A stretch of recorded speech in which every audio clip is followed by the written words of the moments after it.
Good afternoon and happy Pride, everyone. I'm Bill Moehle, Brighton Town Supervisor. My pronouns are he, him, and his. And I want to welcome you all today to our first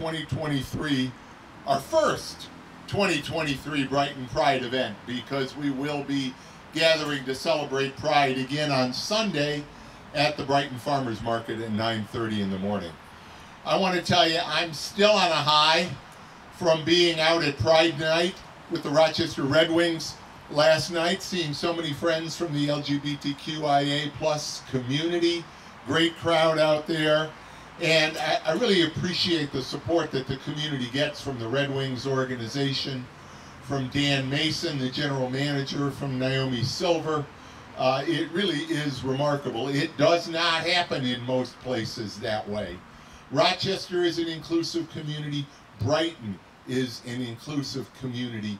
And we honor the diversity and the commitment to equity of our community members. And in particular, during Pride, we honor, we celebrate the LGBTQIA community. As we do so, I'd like us all to stop for a moment and also honor the original residents of what we now know as Brighton. We acknowledge that the town of Brighton, this town hall, is situated on the ancestral and traditional lands of the Onondaga tribe of the Haudenosaunee Confederacy, whom we recognize and respect as the traditional custodians of this land throughout the generations. We pay our respect to Onondaga elders, past and present. The history, the culture, and the traditions of the Onondaga are worthy of our understanding and our study, and we praise those who keep those traditions alive. We recognize that that study is of an ongoing importance if we are truly to understand the history of our community and our nation. And we support efforts to ensure that we and future generations continue that study and that respect in a way that is honest and truthful, so that in the words of Sacagawea, the great Onondaga orator, also known as Red Jacket, we may always work together to brighten the chain of friendship. I do want to also thank and acknowledge Quinn, our ASL interpreter. Thank you, Quinn, for being with us today. The history, the culture, and the traditions of Pride, and the history of the challenges that the LGBTQIA community has faced and still faces today are also extremely important to an understanding of why and how we come together to celebrate Pride. Of course, Pride dates back to a police raid on a Greenwich Village bar, the Stonewall Inn, on June 28, 1969.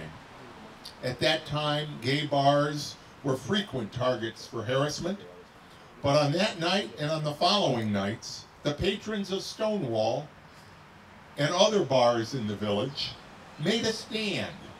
They fought back. They fought for their right to be their authentic selves, without shame or fear of harassment, or worse. 1 year later, on June 28, 1970, the first of what were then called Gay Pride parades was held in New York City, in San Francisco, and in other cities. And in 1972, the first parade was held in Rochester.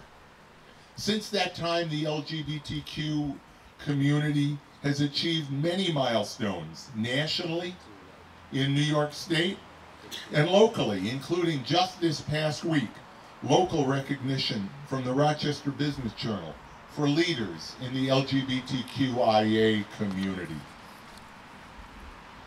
Today, as we celebrate Pride, we celebrate a movement that has engaged millions of people, community members and allies alike, in the cause of justice. But just this past week, the United States Supreme Court decided in what we now know was a trumped-up case. Yes, I use that term intentionally. To reopen the door to legalize discrimination, not only against members of the LGBTQIA plus community, but likely against others as well. Maybe now there's one more reason we're going to be celebrating Pride in July in Rochester this year, rather than June, when many communities celebrate Pride. Armed with the knowledge of the 303 creative case and the risk, the likelihood that others will follow, each trying again and again to eliminate what we thought were settled basic human rights, we can now mix our Pride celebration in July with determination. Determination that the forces of hate that can be found in plain sight in the highest levels of government will not succeed in turning back the clock to a time when the LGBTQIA+ community felt they had no choice but to hide their true selves. We and the majority of Americans who do support equal rights will stand as allies with the community today, tomorrow, and until we have succeeded in assuring equality and justice for all. In that effort, we must remember former U.S. Attorney General Eric Holder and his amplification of Dr. King's famous quote about the arc of the moral universe. Attorney General Holder said, and I quote, "Yes, the arc bends towards justice, but it only bends towards justice because people pull it towards justice. It doesn't happen on its own." I do want to introduce some folks that are here today, elected officials and representatives. I'm very pleased that Amanda Santa Cruz is here from Senator Jeremy Cooney's office. Thank you, Amanda. Thank you, Senator. Linda Hassman from the county legislature, representing a portion of Brighton, is here. Thank you, Linda. From the town, we have Town Clerk Dan Amon. Thank you, Dan. Councilmember Robin Wilt. Thank you, Robin. And Councilmember Christine Corrado, and a number of employees, department heads, and others from the town. But I'd like to invite Councilmember Corrado up to say a few words about Pride. Christine.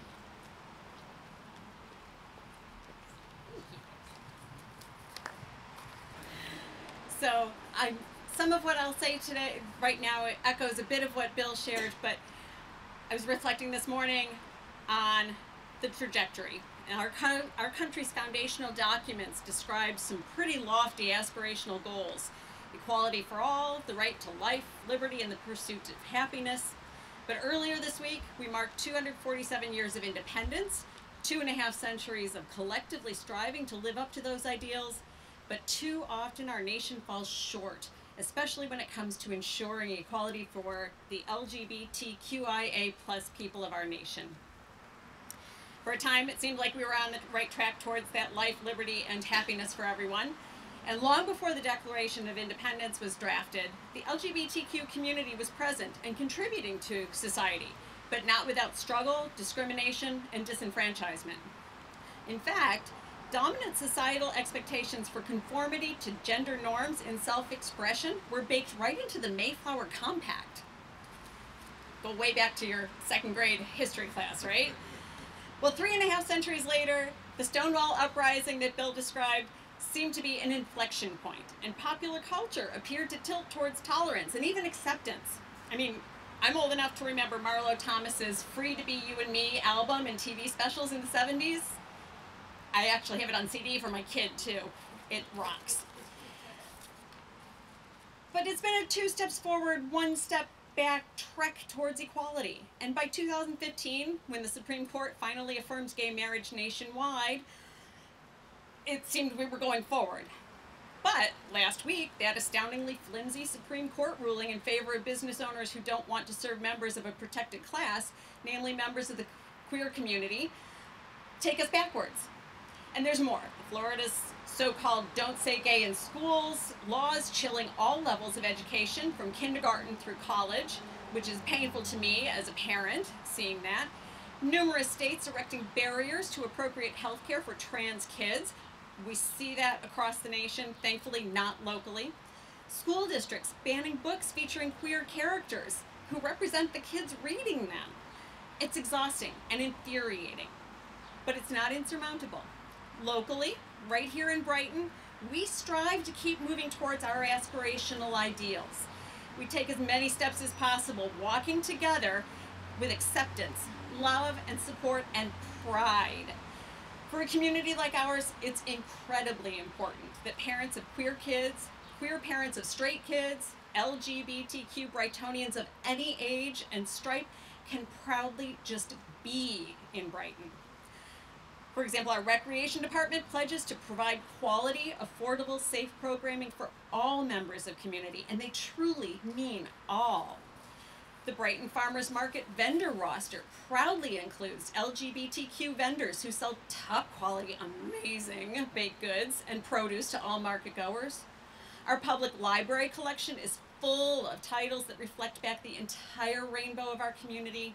And here at Town Hall, where shortly we'll raise the progress flag, staff and elected leaders, with guidance from our Chief Diversity Officer, Miriam, and the members of the Inclusion, Diversity, and Equity Advisory Board, seek to ensure that everyone who enters the building, employees and community members alike, can interact and engage as their true selves. In Brighton, we support pride. We embrace pride. We celebrate pride. So happy Pride, everyone.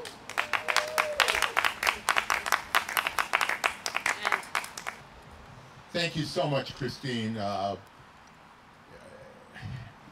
You touched on so many things and so many ways that the town of Brighton and the broader community, I often look out just at the panorama around Town Hall to see the beautiful diversity that is Brighton. A moment ago, I mentioned, well, first, let me invite my good friend Braden Reese to come join me at the podium, please.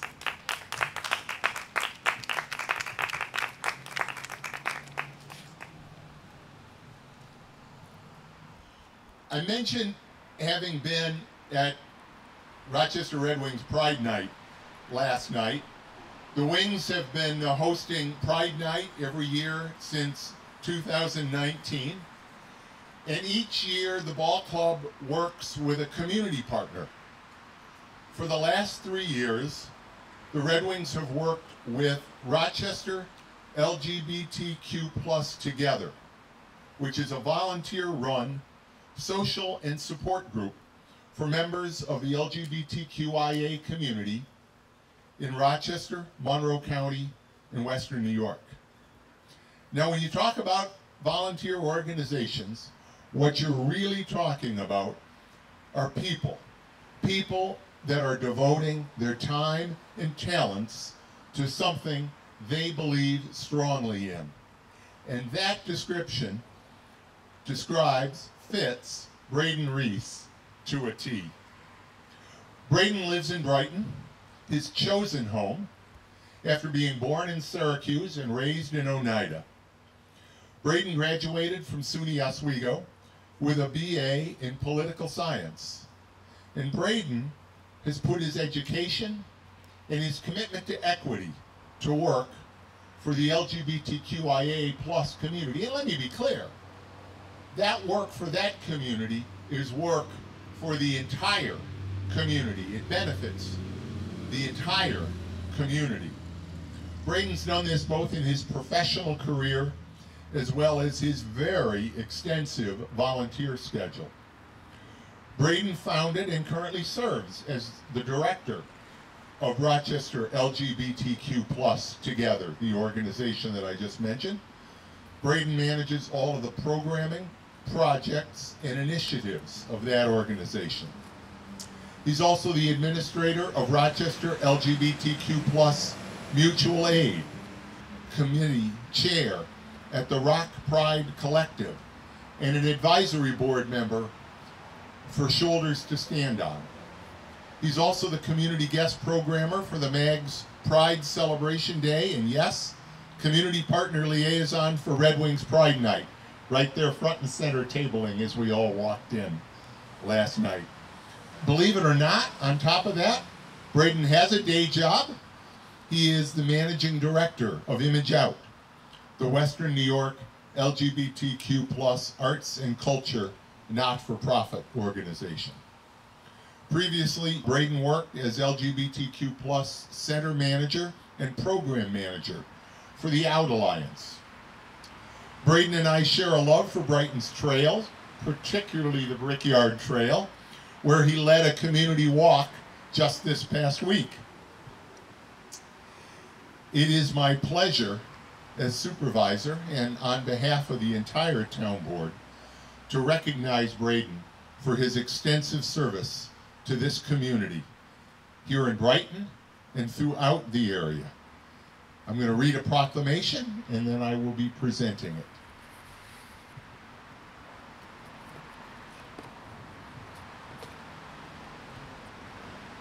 I'm going to read only part of the proclamation. I know it's warm out here. Whereas, representing people from across all cultures, incomes, geographies, and religions, the LGBTQ+ movement has helped people embrace who they are and love who they want, while pursuing legal protections and expanding civil rights for all.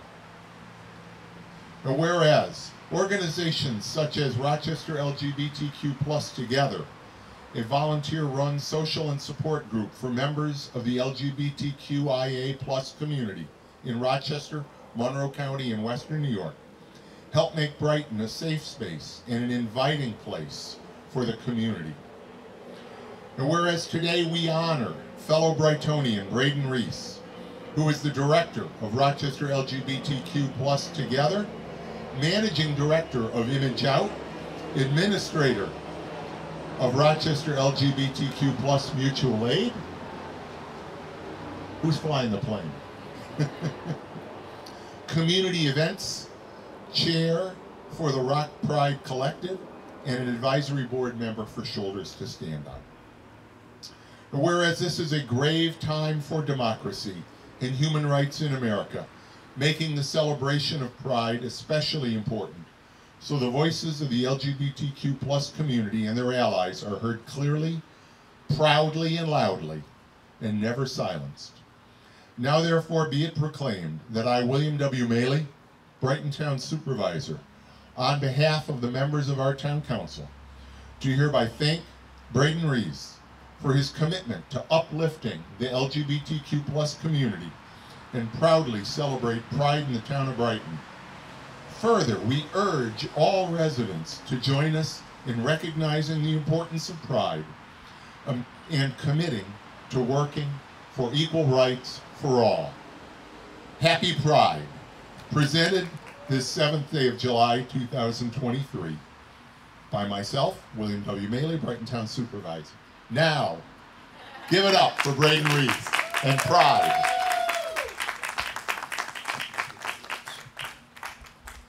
And I welcome you, Braden. The mic is yours. All right.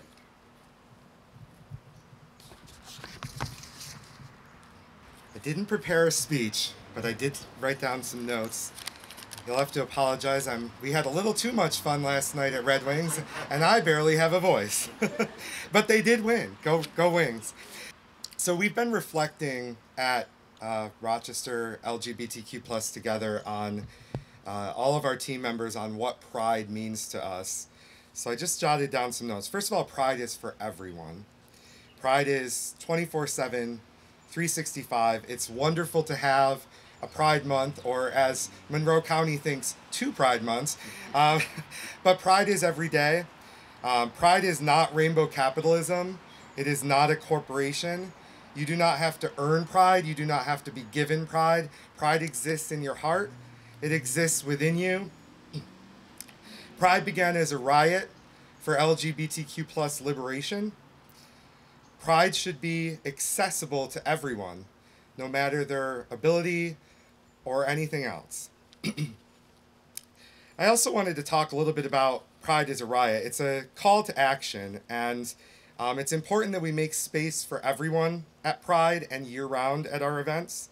Inclusion, visibility, and a celebration of all members of the LGBTQIA2S+ community, especially the most marginalized and oppressed among us, especially Black trans women who remain under attack in all of our communities across the country. Pride is about being loud and proud, but it's also about all of us remaining vigilant. It's about the importance of allies marching and rallying and showing up at events like this today, but also speaking up when you hear comments that are not appropriate about our community. We will not cede ground to ignorance, bigotry, or hate in Brighton, Rochester, or anywhere. LGBTQ people have always been here. We're here today and we're not going anywhere. We refuse to be stereotyped, to be scapegoated, or to have vicious tropes shared about us unchallenged. Bill referenced this. We've come a long way, but the work is incomplete. It's up to our elected officials to protect us legally and to have our backs, and I'm proud to feel that in Brighton. Thank you, Bill. Thank you. Everyone, it boils down to this. Everyone deserves to live their lives peacefully, proudly, and authentically as themselves, and to do so safely without facing oppression and discrimination. And it's important that we celebrate all members of the LGBTQ+ community. And that includes all of the beautiful diversity, the intersectional identities, that includes Black and brown queer folks, that includes trans folks, especially trans folks of color. And lastly, I just want to say how grateful I am for this recognition. I don't think there is any greater honor when you're doing community organizing work than being recognized by the community in which you live. I am a proud resident of Brighton. Rochester LGBTQ+ Together does programs all over Monroe County, but some of our favorites are the Brickyard Trail, Corbett's Glen, Rita's Italian Ice, and even more than I can name. So I just love Brighton. I've found my place and I'm happy to be here. Thank you all again for this honor.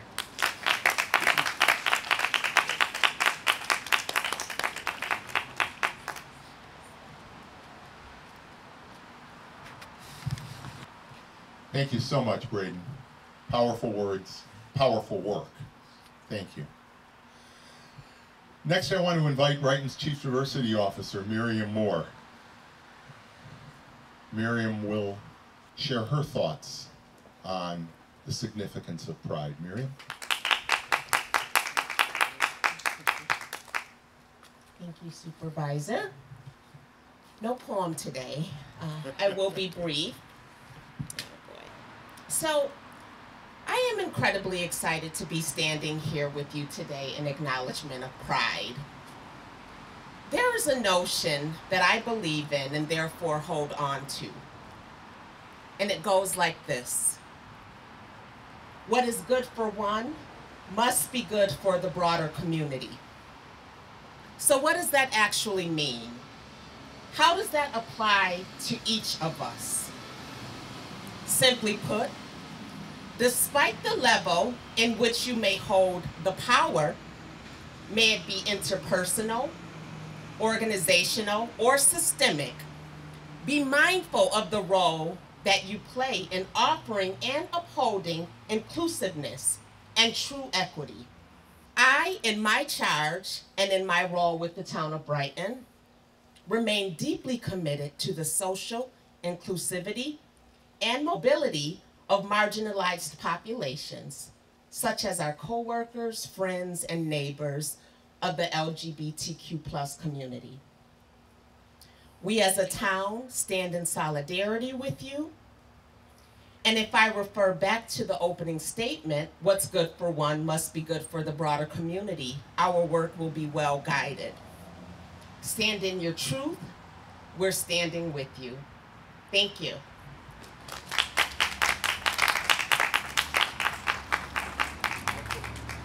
Thank you, Miriam. I so appreciate the work that you have already done here for the town of Brighton in just this past year in our focal area of DEI work, and I know how excited you are about the work to come. Now, as part of that work, we have a special reveal for the community today. The town of Brighton is taking intentional measures to advance our commitment to inclusion, diversity, and equity. In doing so, we understand the importance of ensuring that our strategies include a strong plan of action.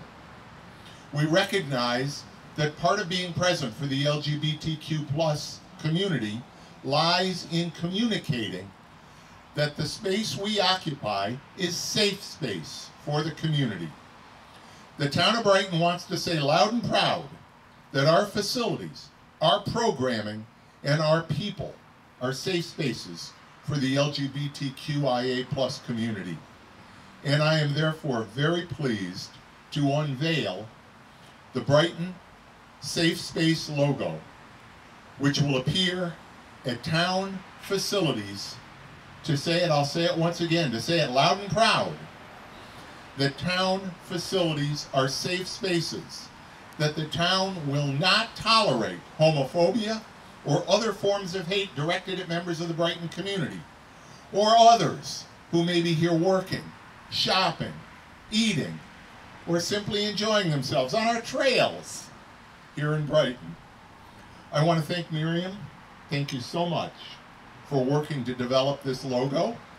And Miriam, will you join me here at this tripod in unveiling our new Safe Space logo? Hopefully we can get this without knocking it all down. And as we said, this logo will be displayed in town facilities throughout town to communicate that message, that in this town, all members of the community are in safe space. Thank you, Miriam, again, for this initiative and for bringing it to fruition.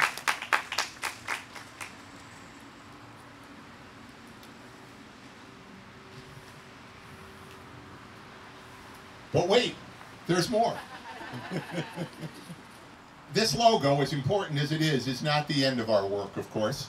The town of Brighton is being intentional about having a deeper familiarity and comfort with vocabulary, inclusive practices, and privilege, all designed to ensure that the town of Brighton delivers safe and inclusive spaces for all. Now finally, pride flags have undergone a number of changes over the years since the rainbow flag was first designed by artist and activist Gilbert Baker in 1978. The town of Brighton celebrates the inclusiveness reflected in the most recent iterations of the Progress Pride flag and the diversity of the community. We celebrate the community members that work for the town and who live and work and walk the trails and otherwise enjoy our community. And we chose to design a Town of Brighton Pride flag that reflects that diversity and the importance of pride here in Brighton. Braden, I ask you and Miriam to both come back up and join me if you would. We're going to be unfurling the new Town of Brighton flag. And hopefully we're not going to pull the whole thing down as we do.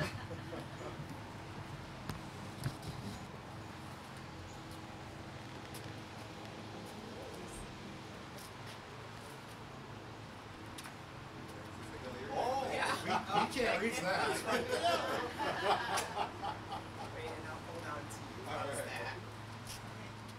One, two, three.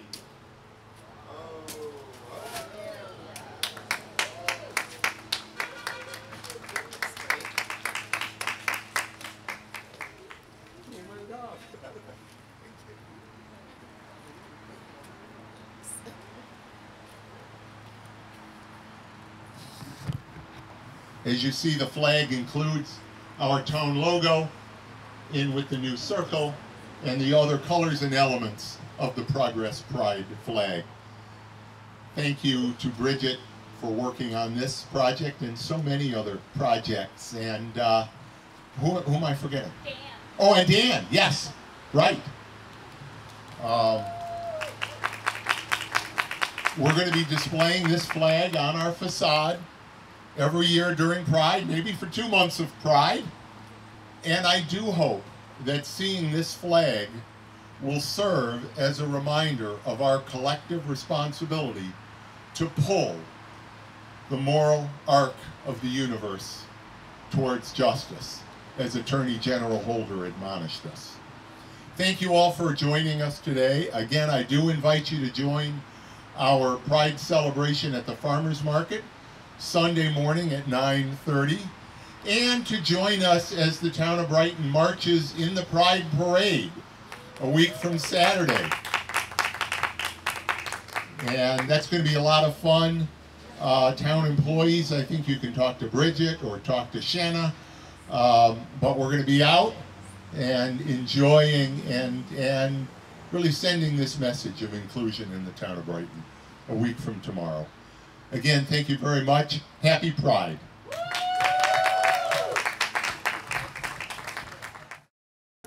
It's important to celebrate Pride, to make sure that everyone feels seen and visible, and that everyone feels safe. And when we hold events like this, we're telling people that this community is taking a stand and that we're on the right side of history and that Brighton is for everybody. You know, we're going through turbulent times right now, so the future is in question. But if we all stand together and loudly and proudly defend everyone in our community and their right to live peacefully and happily as themselves, I think we can do great things, and I think we can continue progress. I'm just one face among many, but I'm proud to be a community organizer. It's so humbling to be honored by the community that I live in. But again, me being here is just honoring everybody who's doing this work. And there are many unsung heroes in our community. So Braden, Reese, an amazing Brightonian.